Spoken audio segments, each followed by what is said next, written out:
ನಿಮ್ಮ ಹಳೆಯ ಚಿನ್ನದ ಒಡವೆನ ಅಧಿಕ ಬೆಲೆಗೆ ಮಾರಬೇಕೆ? ಆಟಿಕಾಗೆ ಕಾಲ್ ಮಾಡಿ 8880 ಅಟ್ಟಿಕಾ ಗೋಲ್ಡ್ ಕಂಪನಿ. ಎಲ್ಲರಿಗೂ ನಮಸ್ಕಾರ.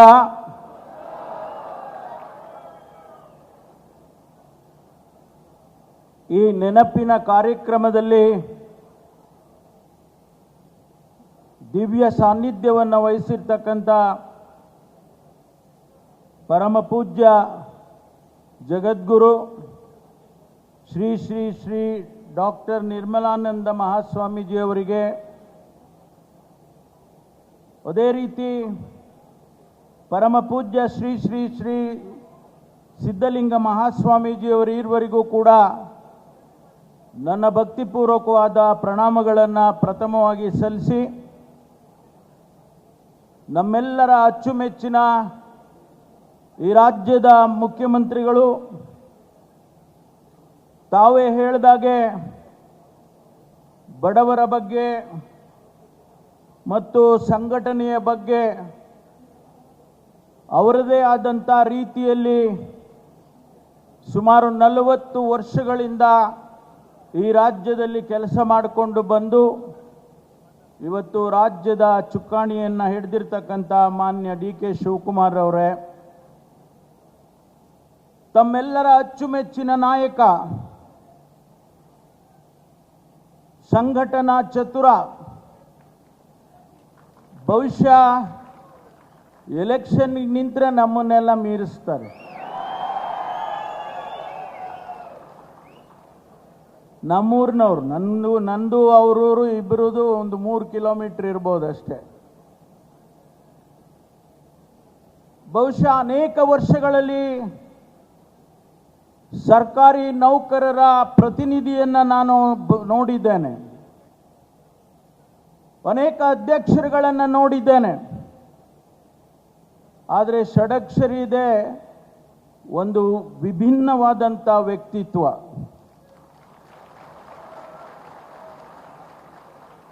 ಸನ್ಮಾನ್ಯ CS ಷಡಕ್ಷರಿ ಅವರೇ,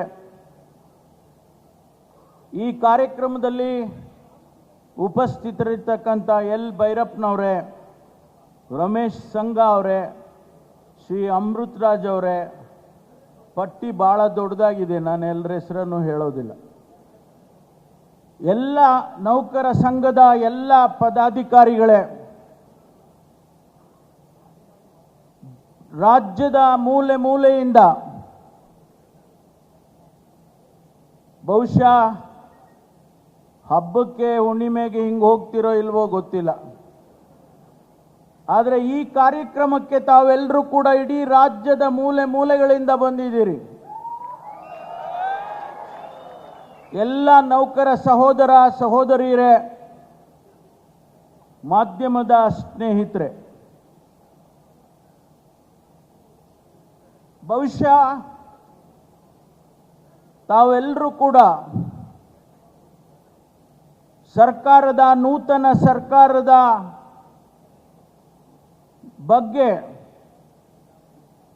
ಮುಖ್ಯಮಂತ್ರಿಗಳ ಬಗ್ಗೆ ಏನೆಲ್ಲ ಅಭಿನಂದನೆಯನ್ನ ತಾವು ಇಟ್ಕೊಂಡಿದ್ದೀರಿ ಅಂತ ಹೇಳಿದ್ರೆ, ಈ ನಮ್ಮ ಅಭಿಮಾನದ ಅಭಿನಂದನೆ ಸಾಕ್ಷಿ ಆಗ್ತದೆ ಅಂತೇಳಿ ನಾನು ಭಾವಿಸ್ಕೊಳ್ತೇನೆ.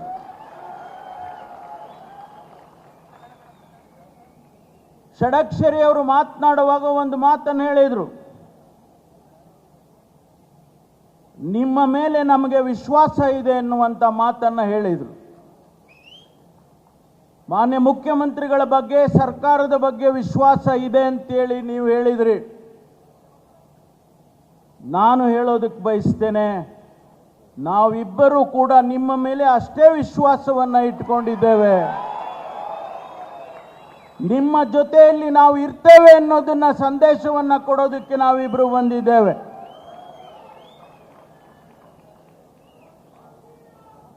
ಬಹುಶಃ ದೇಶದಲ್ಲಿ ಅನೇಕ ಸಂಘ ಸಂಸ್ಥೆಗಳಿರ್ಬೋದು, ಸರ್ಕಾರಿ ನೌಕರರ ಸಂಘಗಳು ಇಡೀ ದೇಶದಲ್ಲಿ ಎಲ್ಲ ರಾಜ್ಯದಲ್ಲಿ ಇರಬಹುದು. ಆದರೆ ಕರ್ನಾಟಕದ ನೌಕರರ ಸಂಘ ಇಡೀ ದೇಶದಲ್ಲಿ ಮಾದರಿಯಾಗಿದೆ ಅನ್ನೋದನ್ನ ನಾನು ಬಹಳ ಹೆಮ್ಮೆಯಿಂದ ಹೇಳೋದಕ್ಕೆ ಬಯಸ್ತೇನೆ. ನಾನು ಸುಮ್ಮನೆ ನಿಮಗೆ ಈ ಸರ್ಟಿಫಿಕೇಟ್ ಕೊಡೋದಿಲ್ಲ. ಸ್ನೇಹಿತರೆ, ಈ ದೇಶದಲ್ಲಿ ಕರ್ನಾಟಕ GSTಯಲ್ಲಿ 2ನೇ ಸ್ಥಾನ ಪಡ್ಕೊಂಡಿದೆ. ಪ್ರಪ್ರಥಮವಾಗಿ 5 ಗ್ಯಾರಂಟಿಗಳನ್ನು ರಾಜ್ಯದಲ್ಲಿ ನಾವು ಘೋಷಣೆ ಮಾಡಿದಾಗ ಅನೇಕ ಟೀಕೆ ಟಿಪ್ಪಣಿಗಳು ಬಂತು. ಆ ಟೀಕೆ ಟಿಪ್ಪಣಿಗಳ ಮಧ್ಯದಲ್ಲೂ ಕೂಡ ಇವತ್ತು ಆ 5 ಗ್ಯಾರಂಟಿಗಳು ಅನುಷ್ಠಾನ ಆಗಿ ಇಡೀ ದೇಶದಲ್ಲಿ ಮಾದರಿಯಾಗಿದ್ದಾವೆ. 14 ರಾಜ್ಯಗಳು ಇವತ್ತು ಅದನ್ನ ಮಾಡ್ತಾ ಇದ್ದಾರೆ. ಮೂರನೇದು, ನಾವು ಸಕಾಲ ಕಾರ್ಯಕ್ರಮವನ್ನು ಕಾನೂನಿನಾತ್ಮಕವಾಗಿ ತಂದಿದ್ದೇವೆ. 1371 ಸೇವೆಗಳನ್ನು ಆ ಸಕಾಲದ ಅಡಿಯಲ್ಲಿ ನಾವು ಅನುಷ್ಠಾನ ಮಾಡ್ತಾ ಇದ್ದೇವೆ. ಅದು ಯಶಸ್ವಿಯಾಗಿ ಅನುಷ್ಠಾನ ಆಗಿದೆ, ಇಡೀ ದೇಶದಲ್ಲಿ ಮಾದರಿಯಾಗಿದೆ. ಇದಕ್ಕೆಲ್ಲ ಯಾರಪ್ಪ ಕಾರಣಕರ್ತರು ಅಂತ ಹೇಳಿದ್ರೆ ತಾವು ಸರ್ಕಾರಿ ನೌಕರರು ಅನ್ನೋದನ್ನ ಬಹಳ ಹೆಮ್ಮೆಯಿಂದ ಇವತ್ತು ನಾನು ಹೇಳೋದಕ್ಕೆ ಬಯಸ್ತೇನೆ.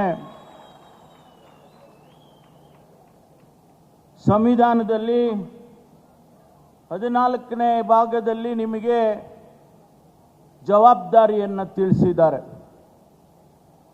ಬಾಬಾ ಸಾಹೇಬ್ ಅಂಬೇಡ್ಕರ್ ಅವರು ಸಂವಿಧಾನವನ್ನು ಬರೆಯುವಂತಹ ಸಂದರ್ಭದಲ್ಲಿ ಸರ್ಕಾರಿ ನೌಕರರು ಹೇಗಿರಬೇಕು, ಏನು ಕೆಲಸ ಮಾಡಬೇಕು, ಬಹಳ ಸ್ಪಷ್ಟವಾಗಿ ನಮೂದನೆಯನ್ನು ಮಾಡಿದ್ದಾರೆ. ಜನಸೇವೆಯನ್ನು ಮಾಡಬೇಕು, ಜನರ ಹತ್ತಿರ ಹೋಗಿ ಕಾರ್ಯಕ್ರಮಗಳನ್ನು ಅನುಷ್ಠಾನ ಮಾಡಬೇಕು ಅನ್ನುವ ಮಾತನ್ನು ಹೇಳಿದ್ದಾರೆ. ಬಹುಶಃ ಈ ದೇಶದಲ್ಲಿ ಯಾವುದಾದ್ರೂ ಒಂದು ನೌಕರರ ಸಂಘ ಬಹಳ ಸ್ಪಷ್ಟವಾಗಿ ಎಫೆಕ್ಟಿವ್ ಆಗಿ ಮಾಡಿದರೆ ಅದು ಕರ್ನಾಟಕದ ನೌಕರರ ಸಂಘ. ಬಹಳ ಹೆಮ್ಮೆಯಿಂದ ನಾನು ಆ ಮಾತನ್ನು ಹೇಳೋದಕ್ಕೆ ಬಯಸ್ತೇನೆ. ತಾವು ಮಾನವತ್ವವನ್ನು ಮೆರೆದಿದ್ದೀರಿ. ಕರ್ನಾಟಕದಲ್ಲಿ ಕೋವಿಡ್ ಬಂದಂತ ಸಂದರ್ಭದಲ್ಲಿ, ಪ್ರವಾಹ ಬಂದಂತ ಸಂದರ್ಭದಲ್ಲಿ ಸಾವಿರಾರು ಕೋಟಿ ರೂಪಾಯಿ ದೇಣಿಗೆಯನ್ನು ಕೊಟ್ಟಿದ್ದೀರಿ, ತಮ್ಮ ಸಂಬಳ ಕೊಟ್ಟಿದ್ದೀರಿ, ತಮ್ಮ ಭತ್ಯೆ ಕೊಟ್ಟಿದ್ದೀರಿ, ಸಾವಿರಾರು ಕೋಟಿ ರೂಪಾಯಿಯನ್ನು ತಾವು ಕೊಟ್ಟಿದ್ದೀರಿ. ಸರ್ಕಾರದ ನೆರವಿಗೆ ಬಂದಿದ್ದೀರಿ, ಜನರ ನೆರವಿಗೆ ಬಂದಿದ್ದೀರಿ. ಇದು ಸಾಮಾನ್ಯ ಅಂತ ಹೇಳಿ ನಾನು ಭಾವಿಸೋದಿಲ್ಲ.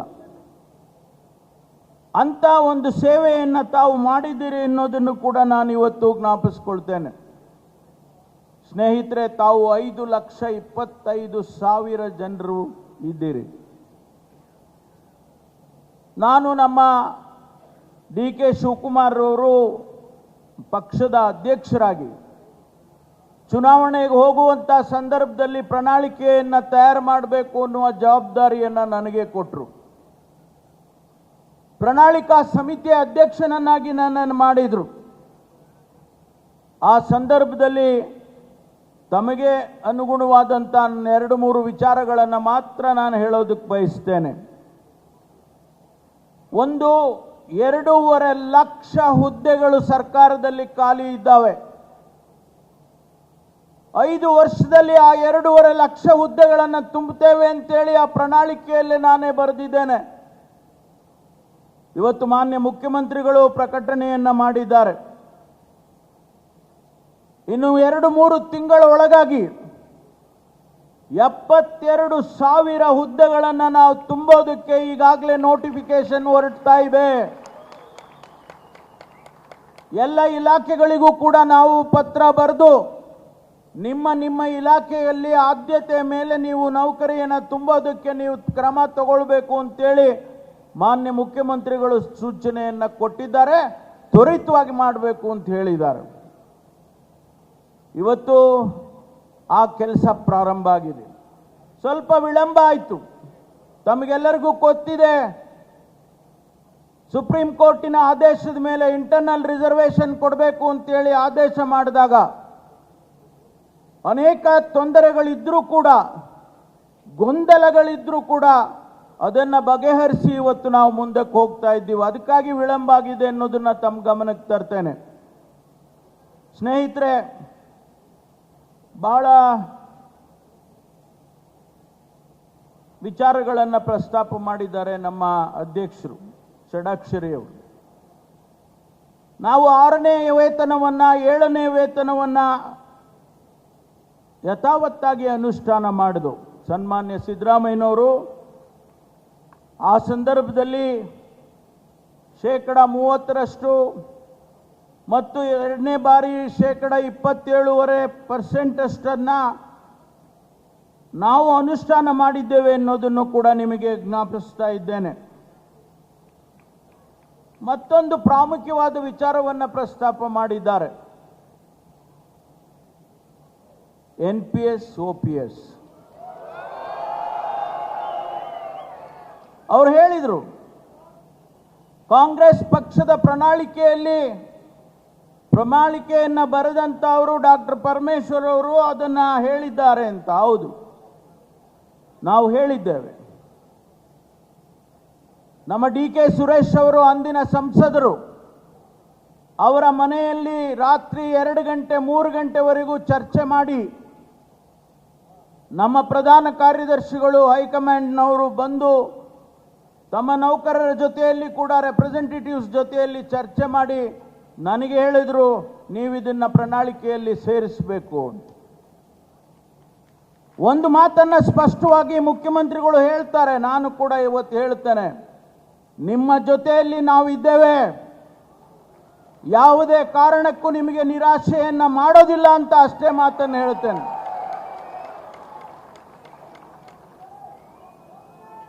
ಕಾಂಗ್ರೆಸ್ ಪಕ್ಷದಲ್ಲಿ ಪ್ರಣಾಳಿಕೆಗೆ ಎಷ್ಟು ಗೌರವ ಇದೆ ಅನ್ನೋದನ್ನ 2013ರಿಂದ 2018ರವರೆಗೆ ಏನು ನಾವು ಭಾಷೆ ಕೊಟ್ಟಿದ್ದೋ, ಕರ್ನಾಟಕದ ಜನತೆಗೆ ಮಾತು ಕೊಟ್ಟಿದ್ದೋ, ಅವೆಲ್ಲವನ್ನು ಕೂಡ ಅನುಷ್ಠಾನ ಮಾಡಿದ್ದೇವೆ.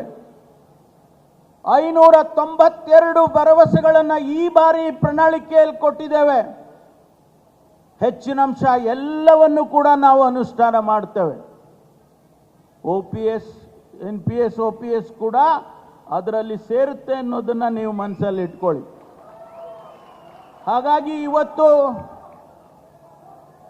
ತಮ್ಮ ಈ ಕಾರ್ಯಕ್ರಮ ಒಂದು ಇತಿಹಾಸವನ್ನು ಬರೆಯುತ್ತೆ ಮುಂದಿನ ದಿನಗಳಲ್ಲಿ ಅನ್ನೋದನ್ನ ನಾನು ನಿಮ್ಮ ಗಮನಕ್ಕೆ ತರ್ತೇನೆ. ಹಾಗಾಗಿ ಸ್ನೇಹಿತರೆ, ಇನ್ನೂ ಹೆಚ್ಚು ಮಾತನಾಡೋದಕ್ಕೆ ಹೋಗೋದಿಲ್ಲ. ನಾನು ಒಂದನ್ನು ತಮಗೆ ಹೇಳೋದಕ್ಕೆ ಬಯಸ್ತೇನೆ, ನೀವು ಏನು ಮನಸ್ಸು ಮಾಡಿದ್ರೋ ಅದು ಮನಸ್ಸಲ್ಲಿ ಅದು ಆಗುತ್ತೆ. ನೀವು ಏನು ಮನಸ್ಸು ಮಾಡ್ತೀರಾ ಅದು ಆಗುತ್ತೆ. ಆ ಶಕ್ತಿ ನಿಮಗಿದೆ. ಆ ಶಕ್ತಿ ಕರ್ನಾಟಕದ ಸರ್ಕಾರಿ ನೌಕರರಿಗೆ ಇದೆ ಅನ್ನೋದನ್ನ ಮತ್ತೊಂದು ಸಾರಿ ನಿಮಗೆ ಜ್ಞಾಪಕ ಮಾಡಿಕೊಳ್ತೇನೆ. ಹಾಗಾಗಿ ಇವತ್ತು